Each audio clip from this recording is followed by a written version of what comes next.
Hi, my name is Misha Miller, and I work in the 21st Century Learning Division for the Washoe County School District. And today we're here to talk about using your ActivBoard for student-centered learning.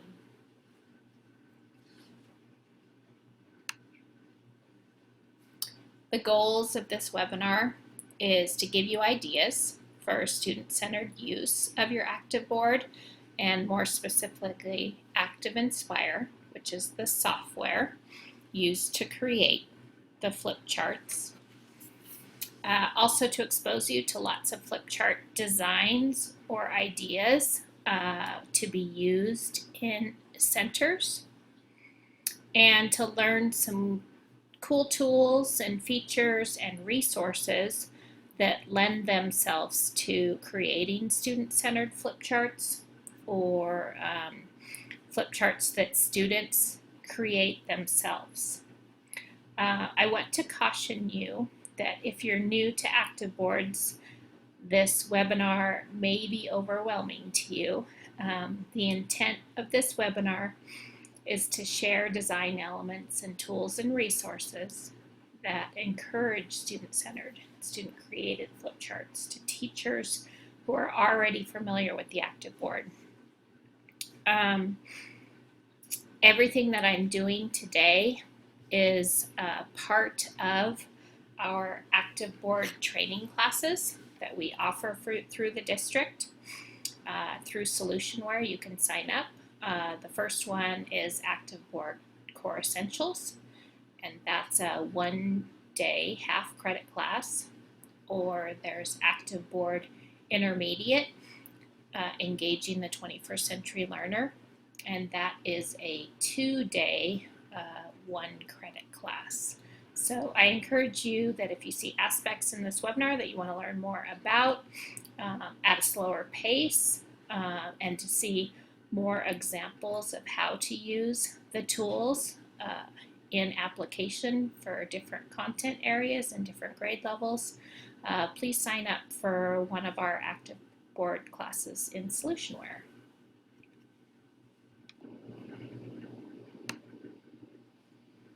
The ActivBoard is a tool, and it can be a tool that's used to encourage 21st century learning. For it truly to integrate into a 21st century learning environment, students need to be creating flip charts and controlling and manipulating the flip charts at the ActivBoard. As you know, if you've been part of any of our training, all of our professional learning is grounded in 6 dimensions of 21st century learning. And as I reflect on the 21st century learning competencies, specifically the dimensions that lend themselves to the integration of the ActivBoard, our collaboration, and I can easily see how small groups of students or pairs of students can be working at the ActivBoard as a center, that you could build into that activity that they have shared responsibility. I think that knowledge construction is another dimension that lends itself to the ActivBoard, as long as you're building in an activity that requires them to construct some knowledge. And then also use of technology for learning.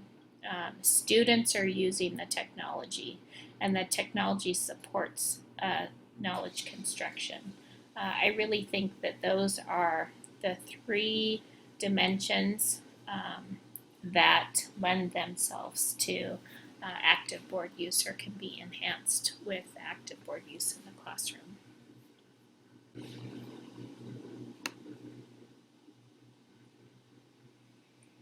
So we're going to focus on flip charts that pairs or small groups of students can collaborate at the board to construct knowledge or demonstrate understanding.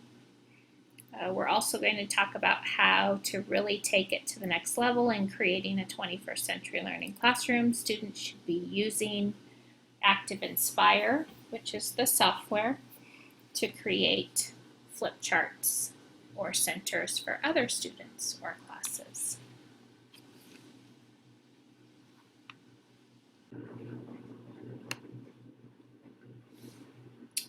Let's start with ready-made resources that can be easily made into centers. You've probably already have them in your resource browser, and if you don't, I will show you how to get them. So to open up your browsers, you go up to View, and notice about halfway down you see Browsers. I'm going to check it. This first browser that opened up is our page browser, and if you're familiar with PowerPoint, has a PowerPoint look to it. I can easily scroll through the different pages of my flip chart to access a different page if I wanted to do quickly, instead of clicking on my next page or go back a page on the toolbar.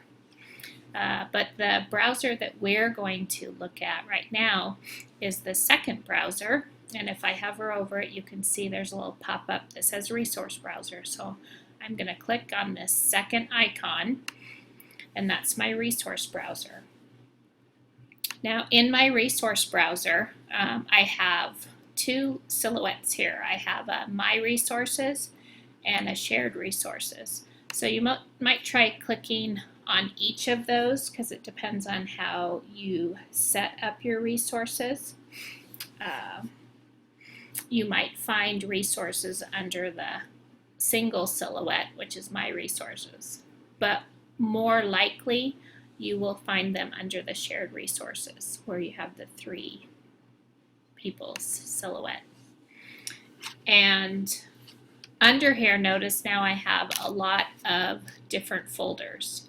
I have backgrounds, so if I click on backgrounds and illustration, notice I have all these different illustrations that pop up. If I'm looking for a background that's just paper, so say I want notebook paper, I want primary writing paper,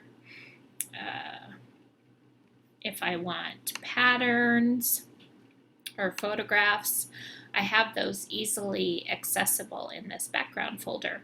And all it takes is for me to decide, ooh, I would really like to be at the beach right now, and I just click on it and drag it over, and it is now my background. And so those are really nice ready-made features for you to add into your flip chart pages. The one I wanted to specifically look at, though, is the activities and templates. So under the activities folder, I have, notice, 100 grid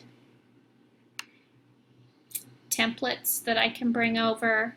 I have alphabet activities.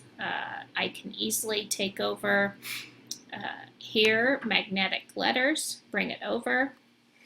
And now I have an activity that I can make where it might be create as many 4-letter words as you can think of. And the kids just click on the letters and bring them up.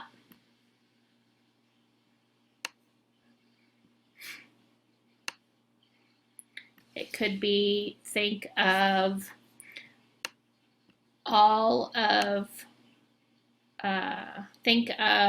words that have the long A sound in them. So then kids could come up and do as many words as they can think of that have the long A sound in them. So lots of different ideas that you could create for a center really easily just using this resource from the resource browser. Going down and looking at some other ones, there's art activities, there's calendar. I'm going to go down to the math activities and scroll through a couple. Oh, look, a nice abacus. Could be if you're using algebra tiles. There's a template for that already, that you could have kids work through problems using algebra tiles at the board. There's a nice one here for the coordinate game. And so the kids have to move the pirate to the ordered pair of 3, 1, and they do that using the arrows. So as I arrow over, arrow down, and then the hand to check. Notice that I got that one right. Find the treasure 2, 3. So if I say 2, 3 and check, notice the parrot says no, so they get immediate feedback and easy for them to maybe see, oh, 2, 3, I did 3, 2. I mixed them up, which is a common mistake for kids. So by doing this, it's reinforcing that I need to, the x coordinate is my first number in my ordered pair, and the y coordinate is the second number in my ordered pair. So I have to move along the x-axis before I can move up on the y-axis. So that's the coordinate game activity. As you scroll, so you can see counting and cubes. I have equivalents here where I'm looking at fractions and percents. And then I can also do some modeling here as I keep scrolling down. Now here I have fractions, percents, and decimals, and trying to find and scroll so that I find equivalents. If kids are working on fraction problems, they can use the fraction bars to help them to see, maybe to find equivalents. Anyway, lots of resources that you probably have already in your ActivInspire, and just need to go to, again, the resource browser and most likely your shared resources and explore the folders and resources that are there and available. If you don't have these shared resources, you can easily go to Promethean Planet to download them.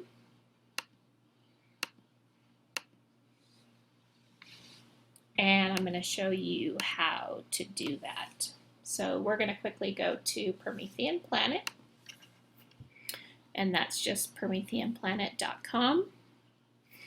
And if you're not familiar with Promethean Planet, it's a great resource for flip charts and ready-made activities that you can bring into your classroom, or that you can download and easily edit to your needs instead of starting from scratch. It is a free resource, but you do need to register, and so normally there'll be log in or right here, but I'm already logged in, so you'll have to make sure that you have created an account and are logged in order to download any resources. So here I am on this main page, and I may be wanting to find letter or alphabet resources. And so I'm just going to type in alphabet resource pack and enter. And you can see from my search results that I have an intro to alphabet resource pack. I know it's a resource pack because it's in the title, but I also know because on the picture here, I have a folder with a stack of books. And anytime you see a folder with a stack of books, that means a resource pack that you can add into your resource library, into your software. If I keep scrolling down, notice that I have some other things here that even though this says resource pack, it doesn't have the symbol, so I'm a little skeptical of that. And then I have some additional ones as well as I scroll down. And so I can click on preview if this is one that looks intriguing to me. And there's some resource details about it, when it was uploaded, what it involves, what grade level it's targeted to. And then it also gives me a description of what's in that pack: over 200 objects, sounds, backgrounds, flip chart pages, flash files. So it has a lot of resources in there. And so if I wanted to go ahead and download that, I would click on download. And you can see that it's downloading in my browser. And then once it's downloaded, I would double click on it. And you see the window pop up that says, please choose the import location. Remember, in the resource browser, we had the single silhouette that was my resources, or the multiple silhouettes that was shared resources. So I can choose which of those folders or places to upload to. And I think best practice is to upload to the shared resources. So if I click on shared resources, I've actually already uploaded this, so that's why I'm getting this window. It will show you that you're indexing your resource library, and this may take some time. It really depends on how many resource packs you have installed into your ActivInspire. The more resources you've put into that browser, the longer it takes for it to index and organize into your resources. I must have clicked on this twice accidentally. So if I take you back to ActivInspire, and we are in our shared resources now, sometimes you have to hunt and find for the resource, so always remember what the name of it was. And I'm looking, I don't think I had this elementary folder before, so I'm going to look in there and notice I have alphabet, and it was called Intro to Alphabet. So now that resource that was on Promethean Planet is now part of my resource browser.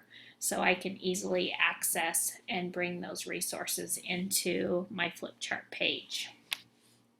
I wanted to show you one other thing while we were on Promethean Planet. If I'm searching, say I'm looking for other resource packs, maybe I'm doing a unit and I would like to bring in some maps. I can do a search for maps and notice that when it comes up, I'm not seeing my folder with stack of books, so I know this isn't a resource pack. This looks like a flip chart, so submitted, and it categorizes them. So flip chart, flip chart, flip chart. And so it might take, oh, here's one, but it might take me a while to scroll through all of these and find what I want. And if I know that I'm looking specifically for a resource pack to add to my resource browser, I can go over here on the left and filter under file format. Notice that I can search for just flip charts or just resource packs. So I want just resource packs having to do with math. And now notice that all of my top search results are coming back and they're all resource packs. I can look and see if there's something that I'm interested in adding to my resource browser library. So that is finding resource packs on Promethean Planet.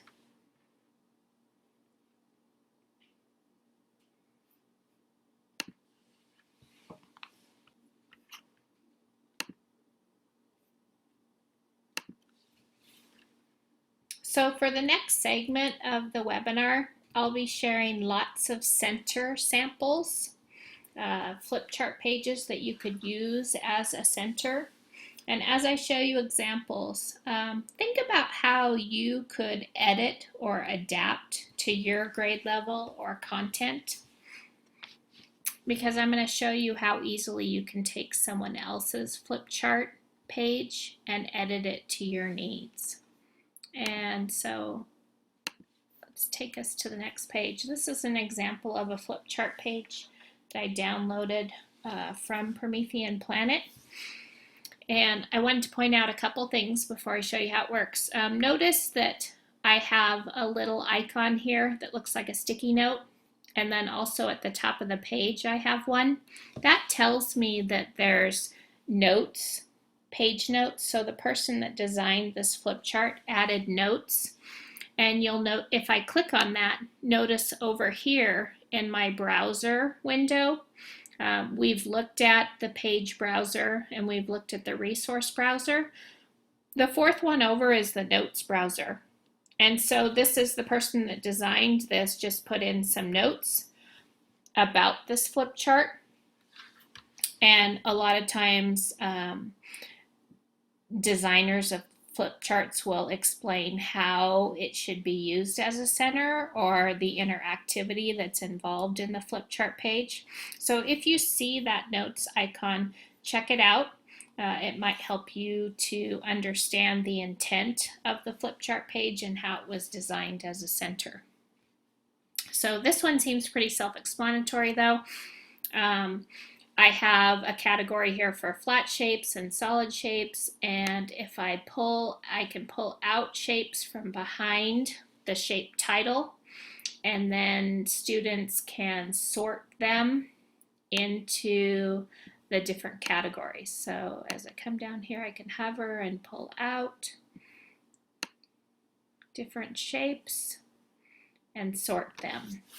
Now, I might find that I would rather use different language for this activity. I maybe would want to use 2-dimensional and 3-dimensional shapes. And if I wanted to change that, I wanted to show you that sometimes designers will lock objects on the page, and that prevents students from, they can't move the title, they can't move the words, and they're only able to move the objects. See, I can't move this shape, I can't move this text, I can only move the objects. So there's less chance of students being confused or accidentally moving the wrong thing and then having to interrupt you if you're working with a group.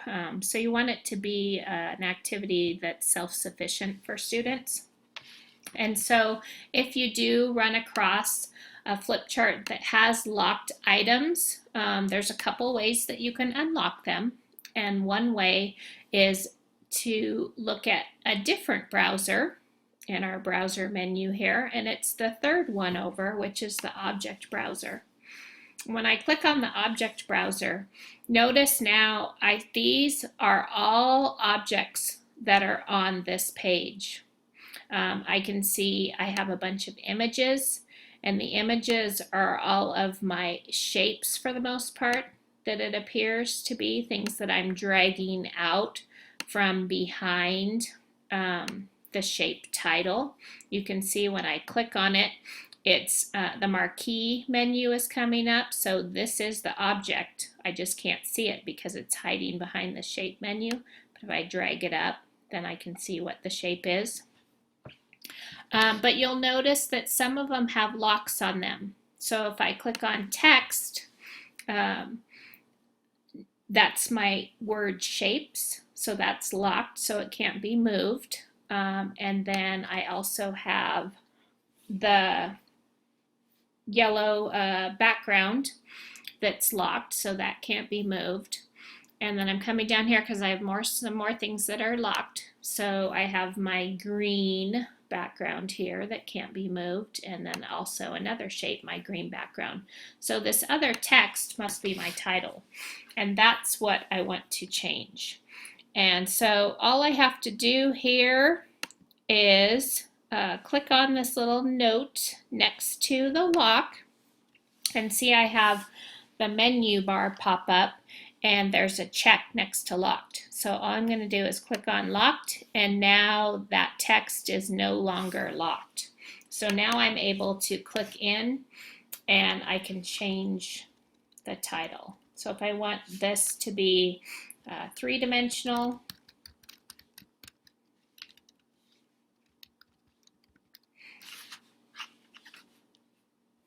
and I want this to be two-dimensional,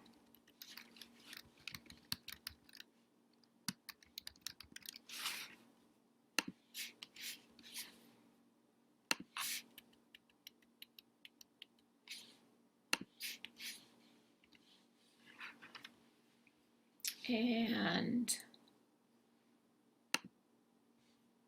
I'm pretty happy with that. Might want to drag this over so it's a little bit more over here, and then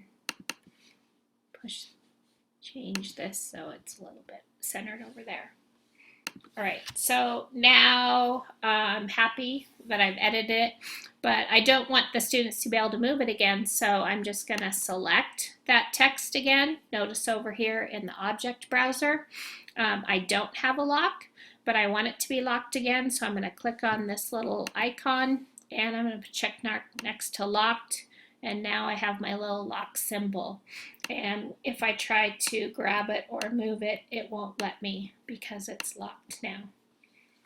So think about different things that you might use this template for. In this case, it's shapes. Could it be words?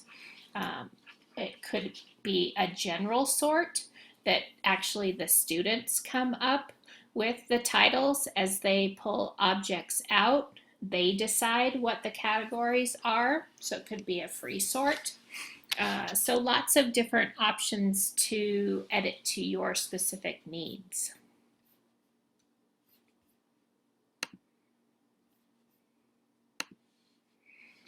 Here's another example of a sort activity.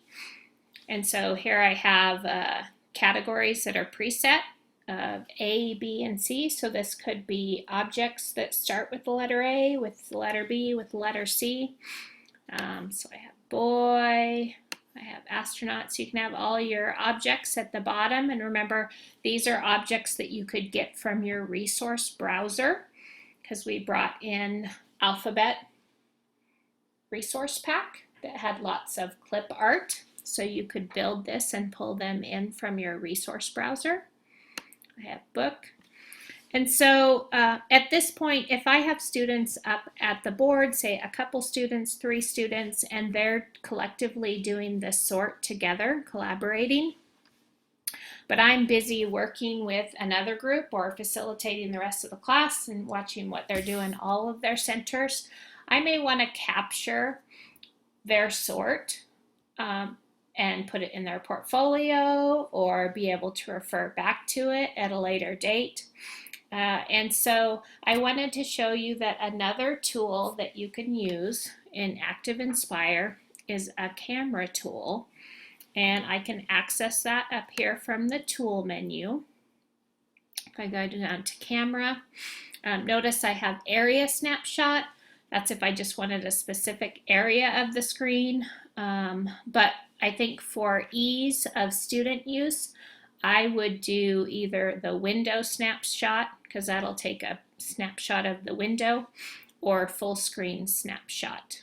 And so if we did that full screen snapshot, I have this little window that pops up, and I would teach kids that they would go ahead and click on new page. So they would add it to their new page. And notice it takes me all the way down to the bottom of my flip chart, and this is my snapshot. of their work. I would also teach them before they did it to write their name. So this might be Tim, and I'm using a mouse, so my handwriting is lovely. So if this is Tim and say Sheila's, they could write their name across it. You get the point. And then take the snapshot. Now going up to tools and camera and then selecting might be a little advanced for some of your students. You might want to simplify the process. And one way to do that is just to add that feature to your toolbar. So here I have on my toolbar, I've already added window snapshot. So once they've done their sort, they put their name on their sort. You could even have them put the date on the sort. Then they could come over and click on window snapshot. It pops up with the little window and you do new page. And notice it adds it now to the end of my flip chart. And so every student group that goes up and does it, I'll now have documentation of their sort saved in that flip chart. So you just have to remember to save the flip chart to keep that evidence. So that's a cool feature. And to add the camera tool to your toolbar, you can do that by going to Edit and Profiles. So I went up to Edit and then Profiles, and this Edit Profiles window opens up. And it's the second one here, Commands.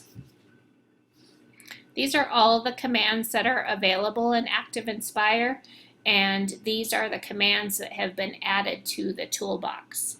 And so if I wanted to add the camera, this happens to be the camera window, if I wanted to add the camera full screen, then I would just scroll through all of my commands and find the one that I want to add to my toolbar.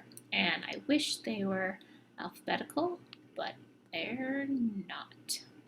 So here I have camera area. Here's full screen. So if I want full screen snapshot, I'm going to click on it, and then all I do is click add, and now it's been added to my toolbar. Same thing if I find one I want to remove, I can find it here and then click remove. So you can customize your toolbar for student use as well as your use. So I'm going to click done. So remember that when it adds it as a new page, it adds it to the end of your flip chart. So I'm going to use my page browser to go back up to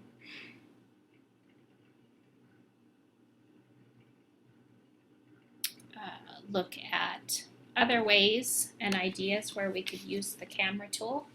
And so this is another example of a sorting activity. Instead of words, you can put pictures behind an object. And this just involves layering. We're going to highlight layering in a little bit later in the webinar. But now here I'm just pulling out pictures and sorting them into are these things that have been modified or these things that have been adapted.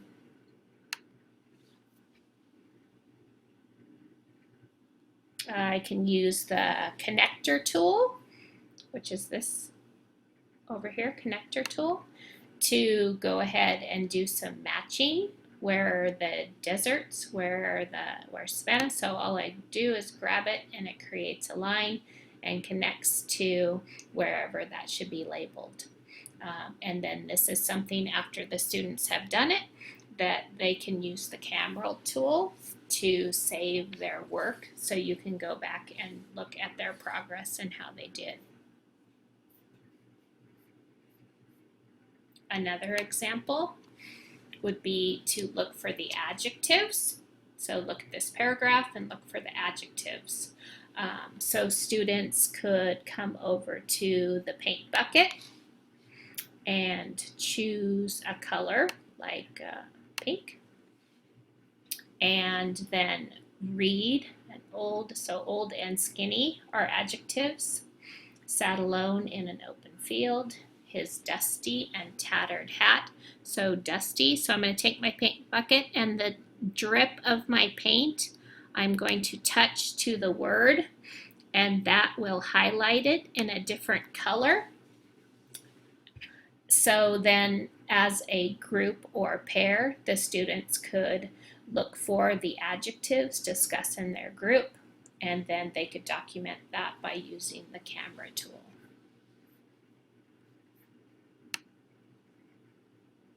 Here's another example. Students could play perfect square dominoes. So 4 squared is 16. So they're matching up, playing dominoes by finding the perfect square for a number. 4 times 4 is 16, or the square root of 16 is 4. So they're finding those matches and playing dominoes with perfect squares. Again, they could use the camera tool to document their work, so you could check to make sure that they're understanding the concept of perfect squares.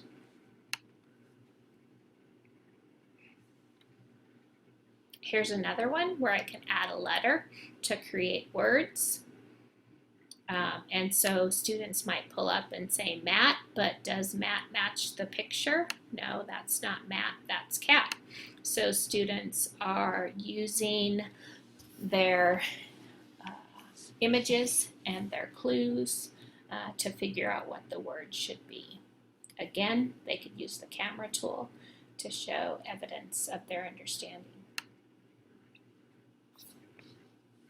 So another sort example. We have the at family and the and family, and we're pulling up images and deciding where it goes. So what is this? So they have to decipher what this image is and then determine what it is. Okay, so this is a welcome mat, so it's Matt. This is a fan.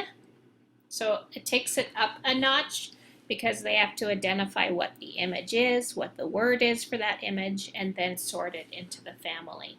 Again, once they're done, they can use the camera tool.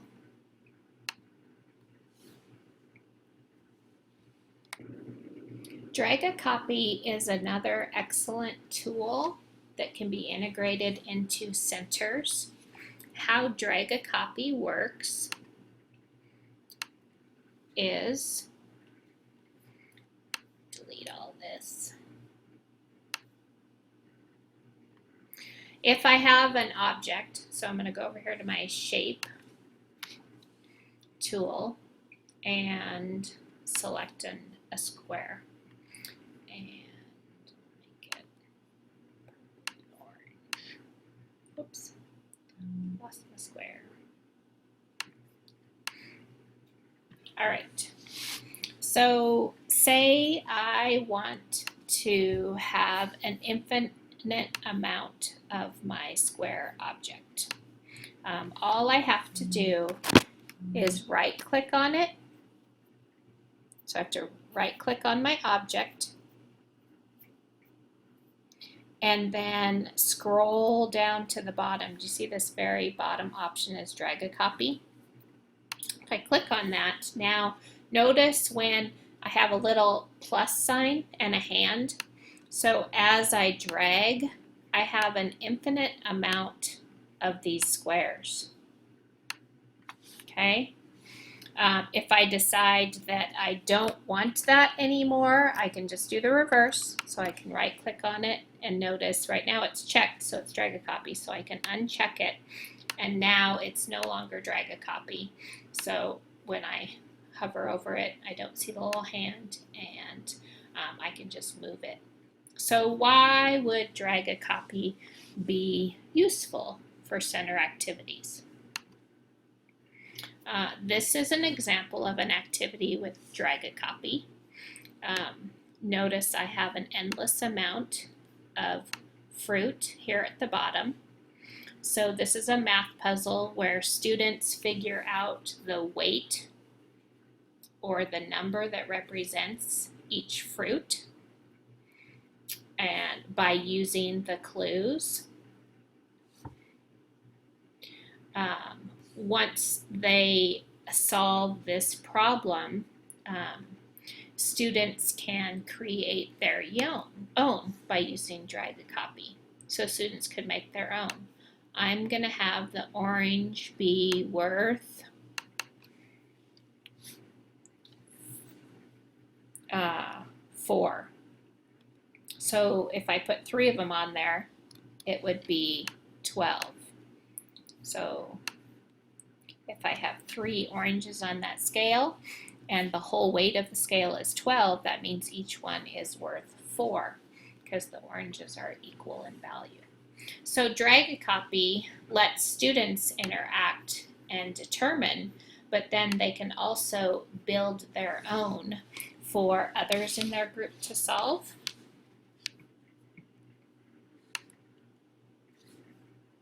Here's another example of using drag a copy. Ryan Dutch created this Wheel of Fortune game. And so drag a copy, all these letters are drag a copy so that you can create your puzzle. So whatever I wanted to spell out as part of my puzzle, I have an endless amount of letters down here at the bottom to create my Wheel of Fortune puzzle. Other examples of drag a copy could be if they're up at the board and they're doing algebra tiles, you would want an endless amount of each of the algebra tiles. If they're using base 10 blocks, you would want an endless amount of the base 10 blocks. Remember that when we looked in the resource browser and we were looking at the alphabet one, and as I was dragging up letters, there was an endless amount of them. So for alphabet and word building activities, you may want to have drag a copy letters. For integer chips, for money. So anything that they're manipulating with and you want them to have multiple ones, you don't want them to have to build them or create them each time. You want them to be able to just drag from the pile as many as they need.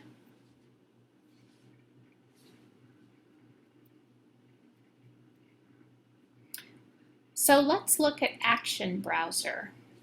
We've spent some time in the page browser, in the resource browser, in the object browser. We looked at the notes browser.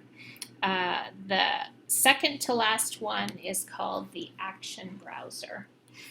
There's an awesome action that I like to include a lot in student-centered flip charts. So here's an example of using the action browser. This is a vocabulary concentration.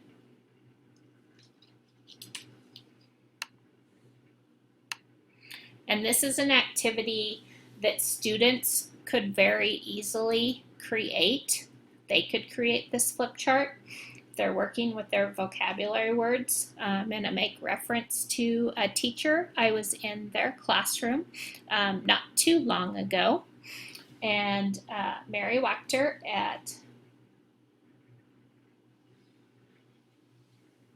Maxwell Elementary School, escaped me for a minute there. And students had choice activities for the vocabulary words. One of the choice activities could be to create a concentration game for other students in the classroom to experience. And so remember, with 21st century learning, you want the technology in the hands of the students. And any time where it's a nice fit for students to create with Active Inspire and to create with the technology, it makes for another nice option as a center activity. You don't want to force it, but if it fits nicely, and because she had different vocabulary centers, this was a nice choice activity that complemented all of the vocabulary centers. So how it works is the students are looking for a match between the image and the vocabulary word. So vital. What would be an image that represents the meaning of vital? And if there's no match, then they click on it and turn it back over again. So just like the old-fashioned concentration game, I just click on it, and then I am searching for the word that matches it, and if it's no match, I go back. Undulating, and go back and see if I have a match. Okay, so I'm just going to click on these so you can get an idea of what's under here. Students are having to construct knowledge because they're having to interpret, okay, what's that image and what's the meaning of the word and where is there a match? And their idea of an image to match that word may not be the same as the idea of the person that created this. So they have to do some deciphering. So students could build this by bringing in images, bringing in text. Once you have one, it's very easy to edit it and change it. So I can just click on the words to change them. What makes this design work is an action called hidden. So how I get that to work is I go to my action browser, which is the one that looks like a little top. And in my action browser right now, I have lots of different actions that I can have an object do. Notice they're all grayed out right now. And that's because I don't have an object chosen. And so I'm going to go just to a new page, insert page, and blank, and bring in an object. I'll bring in my handy dandy square again. So now notice when I select the object, they aren't grayed out anymore. And I want to use the hidden action. So I'm scrolling down, and this is one place in ActivInspire where everything's alphabetized. So woohoo! And here I have my hidden. I'm going to click on hidden. So I want to apply the hidden action to this specific object. Notice I can apply it to different objects here too. So if I had more than one object, I could click on this and cause something else to hide. And I do that here. So I just wanted to point that out to you, because in a minute you'll see some examples where when we click on things, other things are hidden, and that's where I do this. But right now I just like this object to hide, so I've chosen hidden, and I have to click on apply changes here at the bottom. And then I always like to click on the background of my flip chart page to set that action in place. So now notice when I hover over it, I have a little play icon. So when I click on it, it disappears. And if I'm still hovered over it, so notice when I go other places, that object's not there. But when I hover over it, even though it's invisible, I know I'm over it because I have that action icon. And when I click it, it comes back. So how is that useful in center activities? For one, a concentration game. So all we've done is we've attached the hidden action to each of these blue rectangles, so that when I click on the rectangle, it hides. When I click again, it comes back. Some other applications for using the hidden action. Here's another example of a concentration game. So through the lens of math, and it's a property one. So they're looking at the numeric representation, and then the title of the property, and they're trying to make a match. Okay. Another example. So notice when I click on the flower, now I have how the identification of this flower, so petals and definition of it. So an easy way for you to reveal information on the page when you want to, instead of all of the information be on the page at the beginning, it lets you reveal it when you're ready to highlight that part of your flip chart page. And notice that I'm clicking on over here, and this is the part that's hiding. So I made reference to that when we were looking at the hidden action, how you could identify a different object to hide if you wanted to.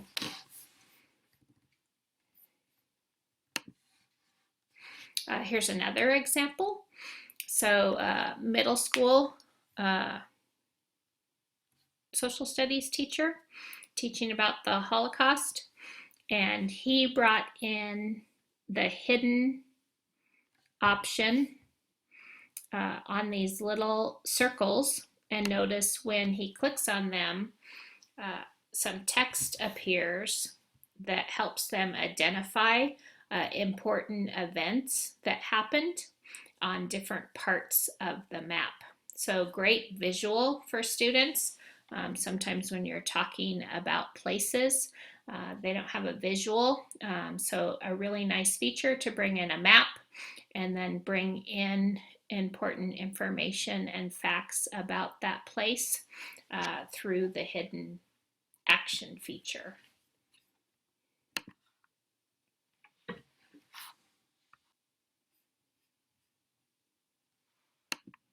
The sound recorder tool is another really nice thing to capture evidence of understanding for students while they're working at the board. We looked at using the camera tool. You can also capture sound and screen recording with sound. So for example, if students were at the board and they were working on this problem, so I have 10 tiles, digits 0 through 9, and students need to drag them over to make the addition problem true. And notice I have 1 extra tile. So there's lots of different solutions for this problem, and you want to, as a teacher, probably hear their thought process as they're solving it. And one way to do that is by using the sound tool or the screen recorder tool. So I'm going to go back up here under Tools, and it's under More Tools. Notice I have Sound Recorder. So that pops up here, and all I have to do is press record, and it will start recording whatever is being said. Or I can also do Tools, More Tools, and Screen Recorder, and then use either full screen recorder or area screen recorder. And that will capture what is happening on the screen. So if I do full screen recorder,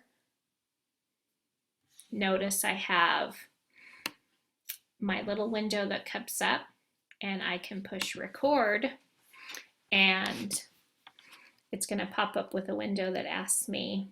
So it could be, again, Tim and Sheila, and I can have this defaulted to the desktop if I wanted to save, or I could create a folder within my documents where all of their screen recordings would be saved. Anyway, if I click save, so now it is, notice it's changed over here, and it's recording my actions. So as I am thinking through my process, oh, well, 3 plus 0 doesn't equal 6, so that can't be a 6. So maybe I'll start off with having do 4 plus 1, and then I can do 5, and then I can do 3 plus 3 is 6. I already used my 3, so I can't use my 3 there. So what if I change it to, I'll move the 6 up here, and then I can move the 9 here, and then can I get these to work so that it would work out? Ooh, no, that doesn't work. So what am I going to change? And so you can do all of that there. And then notice my little recorder disappeared, so it probably went behind my window. So I'm going to move this down. Oh, there it is. So now on my recorder, notice I can pause or I can stop.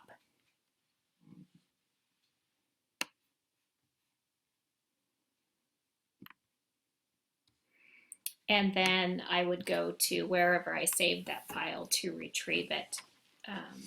So nice tool, sound recorder and screen recorder, to listen to students' thinking process as they manipulate through a student center. You do have to have a microphone. So if you don't have, if your computer that controls the ActivBoard doesn't have a built-in microphone, or if that computer is not close to the ActivBoard to actually capture student learning, you would want to have an external microphone that students could use as they were working through the process. Here's an example of what it looks like. So this is a screen recording that I did earlier, and just embedded it into the flip chart.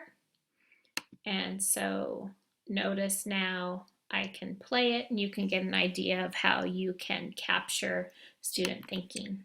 Okay, let's see. Are you solving for the percent, part, or whole? Well, what do we got here? There are 6 enrichment classes have finished their baskets for Fine Arts Night. This represents 20% of the enrichment classes.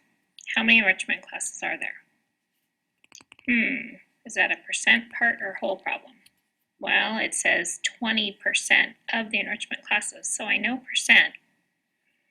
And then it says 6 enrichment classes have finished, but I'm looking for how many enrichment classes there are.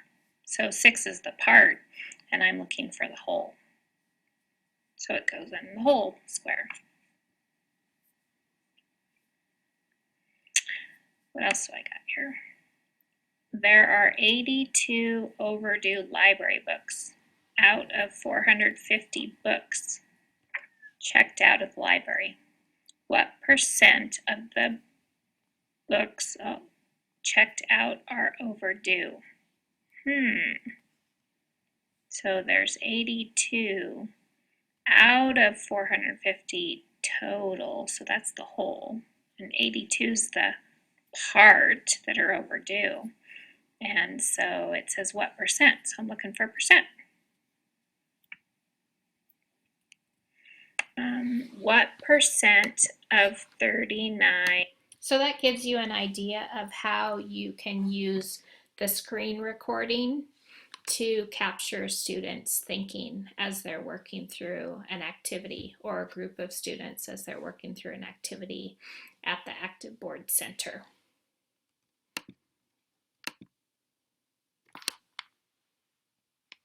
So before we look at layering, I want to reflect on some of the center activities that we've looked at today, and for you to ponder some questions.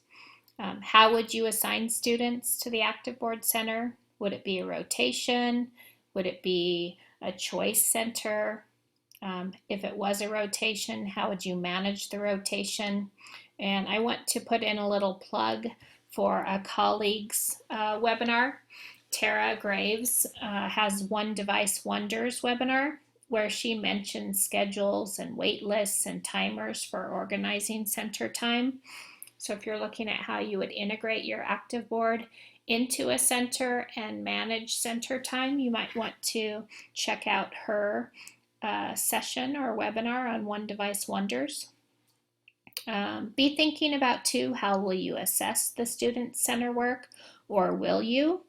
How can centers be used? And then I know that sometimes it's a stretch to think about how centers could be used in the secondary classroom.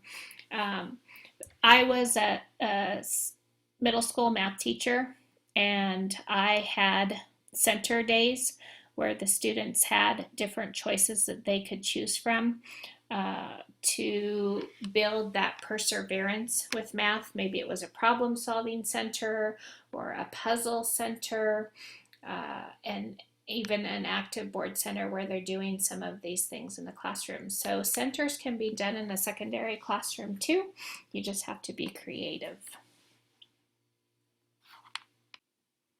For the last segment of this webinar, we're going to focus on layering and order, because these are the key design elements to creating a flip chart page from scratch or editing someone else's flip chart page.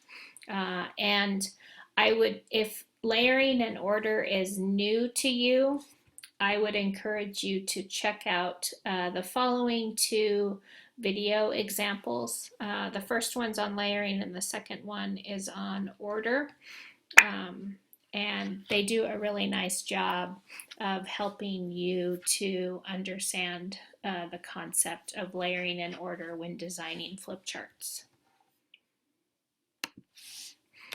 Some applications of that is that we have a lot of things going on this flip chart page. So I have an image in the background. I have a transparency shape. I have shapes behind my words. I also have images using the hidden action feature. When I click on it, it'll show me a representation of what that looks like. And that will help the students to complete this center activity. So which of the four basic elements, or what are the four basic elements of the ocean habitat? And as they drag them over, if it goes above this rectangle, it's true. And if it goes below the rectangle, it's false.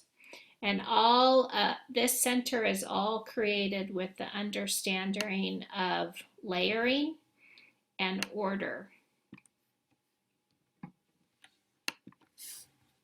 Here's another example. So notice I have, these are tags that I can pull, that are tucked behind and I can pull out, that tell me facts about coral reef.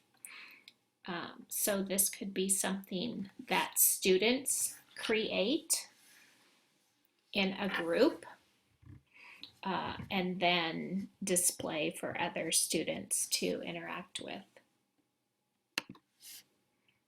Here's an example using layering. Again, I have an image below, I have shapes, and then text on top of shapes. This is one that a 4th grade student developed from a template that Ryan Dutch uses. So all of this is a template, and all the student did is change the title, change what they wanted to go here, and change what they wanted to go in the middle. So this was a math themed one. Here's another example. Again, this is all built with layering. I have the image behind, I have a shape, I have text on top of the shape. I have another shape that reveals. And here I have, as we scroll down, clues that students can use to help to determine what the reveal answer is. So it's jungle theme, has 4 legs, they have a long tail to help them balance, They're a tree dweller, but also live near water. So after each clue, the students are having to think, okay, do I have to revise my answer based on the new clue or not? And when the students are making these, they're having to find the information, but they're also having to scaffold those clues. So a really powerful use of this template is for students to create these. And then at the end, students can reveal if it hasn't been guessed already.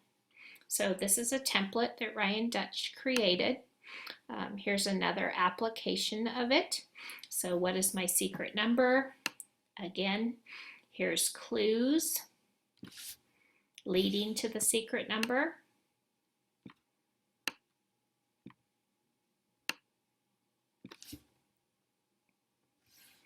And then if you slide up this, you have the reveal.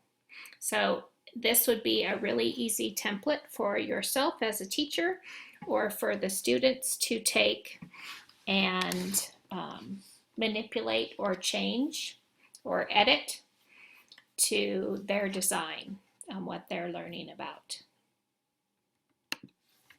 Here's another application of it. What word am I? I'm a word on the word wall, so great use for vocabulary. Here's the word wall that can drag down and students can look at. I have 2 syllables. I have 2 vowels. I have 2 letters that are the same. I have 6 letters. Okay, and they're finding it on the word wall. And then you can reveal. Think about how this template could be changed or edited to your grade level or your content. And where you can find this is by visiting Ryan's website. If you go open a tab and go to Google and search for Ryan Dutch. His website is Interact with My Board.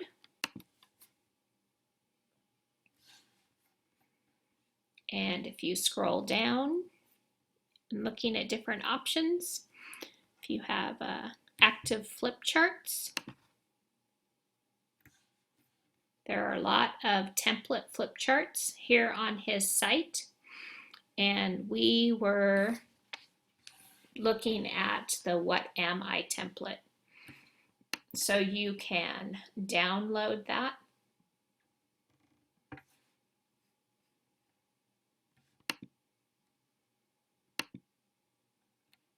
And notice it opens up into a new tab in Active Inspire.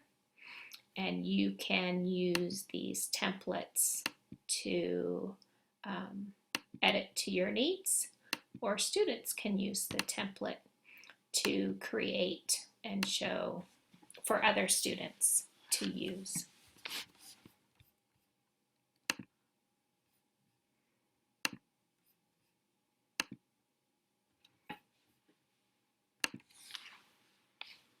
Here's another example of using layering that students could work on. So they're going to pull facts and then, so scales. Is it true or false about reptiles? Do reptiles have scales? This could be a center activity where students have their nonfiction text up there with them.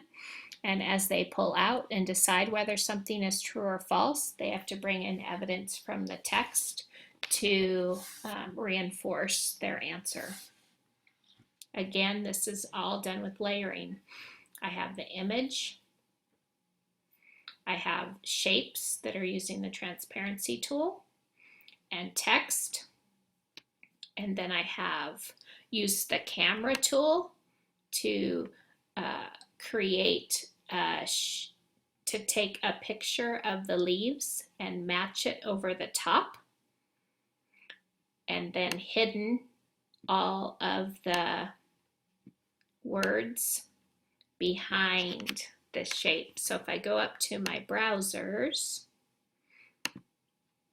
and I look at my object browser, notice I have all my text. As I click on these, you can see. So all my text here, this is all the text that's hiding behind my image that's here. And notice it's locked, but I'll unlock it so you can see. So actually use the camera tool to take a picture of this small section and then replaced it over the top to match it up so that you can't tell.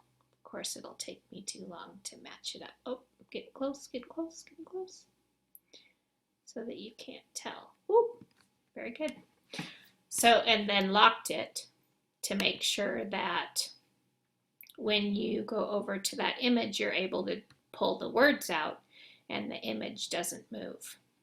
So going back to this image and going to lock it.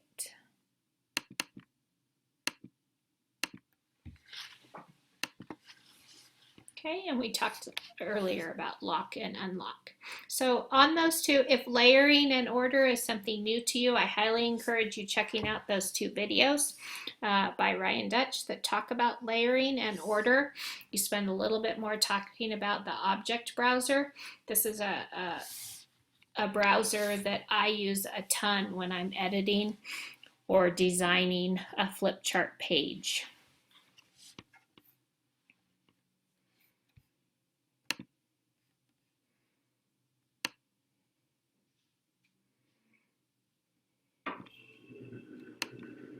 Today, we've spent some time just looking at some tools that you can use and integrate into center time using the ActivBoard.